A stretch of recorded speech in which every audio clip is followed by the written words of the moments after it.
Today's lesson is how to make a pinch pot. So I'm going to make a really simple pinch pot to start with, and then the more complex one, which will lead into our Day of the Dead project. We've probably already given the PowerPoint and you know the requirements, but I'll discuss them in a little bit. But I have this really cool book right here that shows it's just on pinch pot methods and things to make. So I'm gonna be making a pinch pot. Your thumb goes down in the middle of it, and then you pinch it out as evenly as you can, and you get this little bowl or possibly a cup. Not sure what you're gonna make on your first little one. So I'm gonna just take a little bit of this clay right here. And the first thing you want to do is sort of bang it into a ball. It's sort of like packing a snowball. So make it as round as you can. And then you're going to be sticking your thumb right in the middle. And I put my thumb down, and I usually take the top part here, and I begin to pinch and rotate, pinch, rotate, pinch, rotate. I usually take care of the bottom part first, because pretty soon it's gonna stretch beyond this little curve in my hand, and I'm not gonna be able to reach the bottom. I'm trying to get even thickness and rotating it and not putting it down.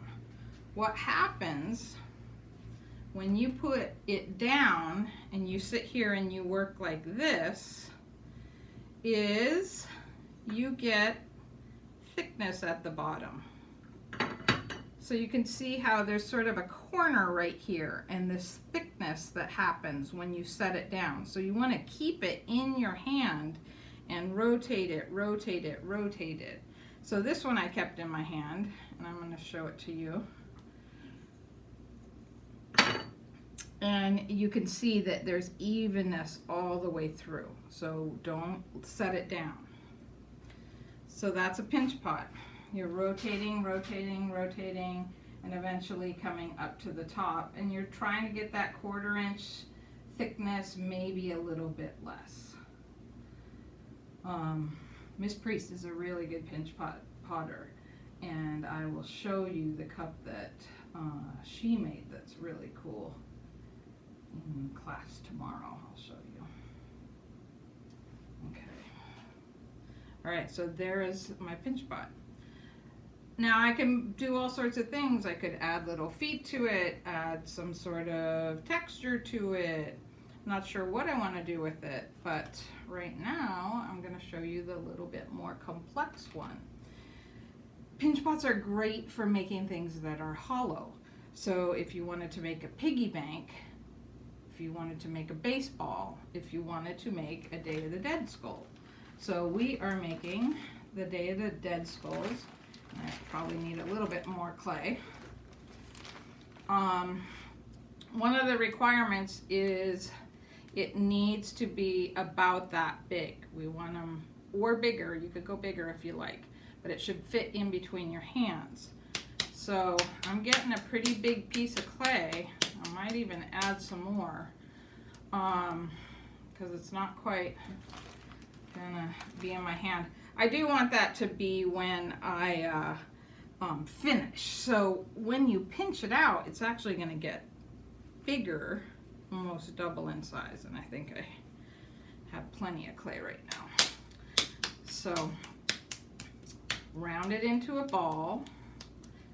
I'm in the advanced room right now, and if I were in our regular room, I would have access to the wire cutter that's strung out on the wedging table. I'd go over to that and cut it in half, but I'm not, so I'm gonna try and cut this in half as best I can.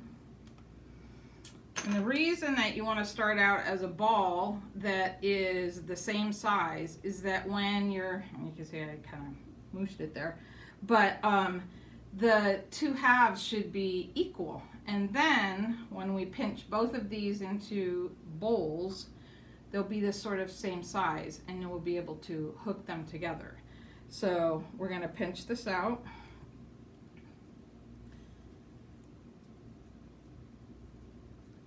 And I'm not going to spend a lot of time on this, but because I don't want to bore you guys. But you're going to pinch it out to a 1/4 inch thickness, and I would work on that some more. And then I'm taking care of the bottom part first.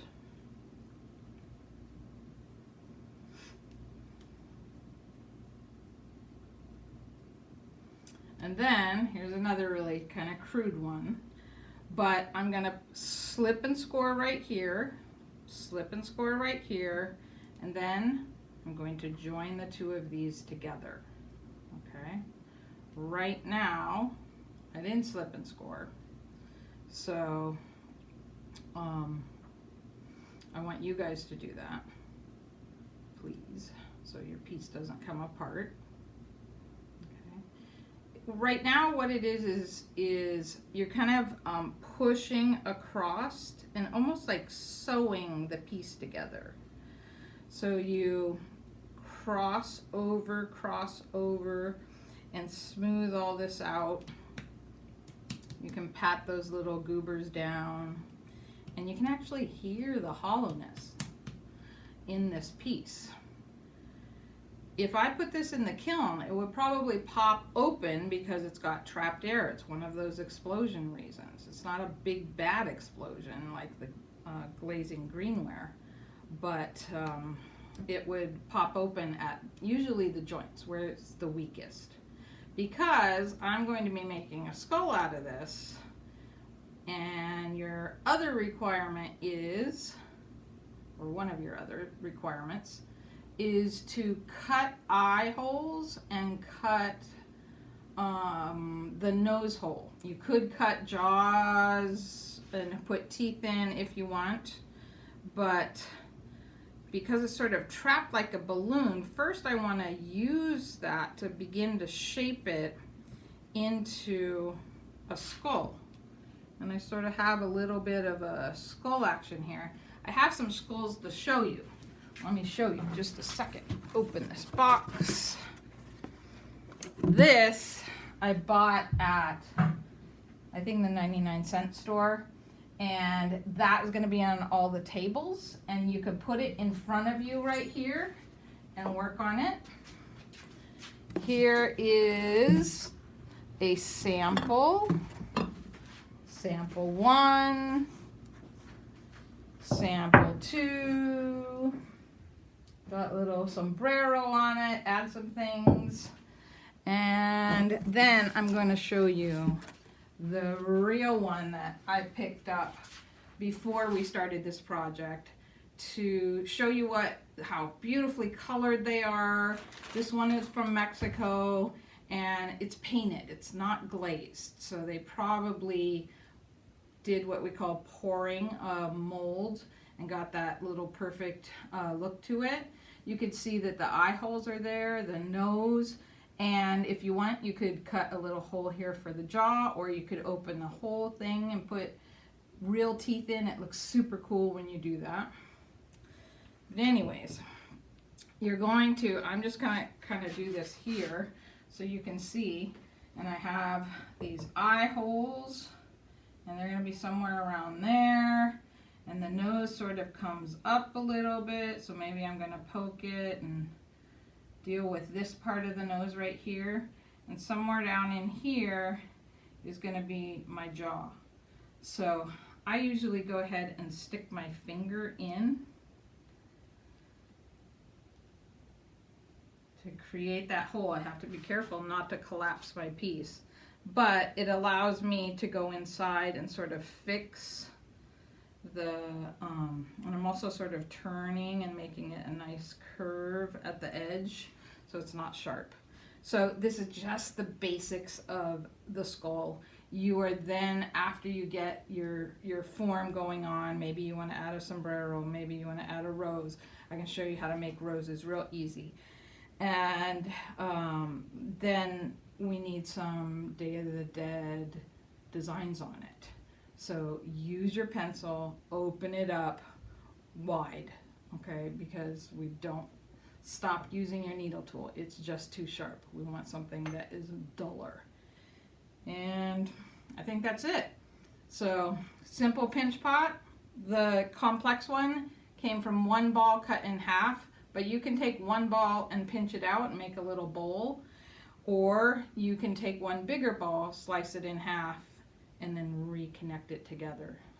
So it's a great way to get hollow things.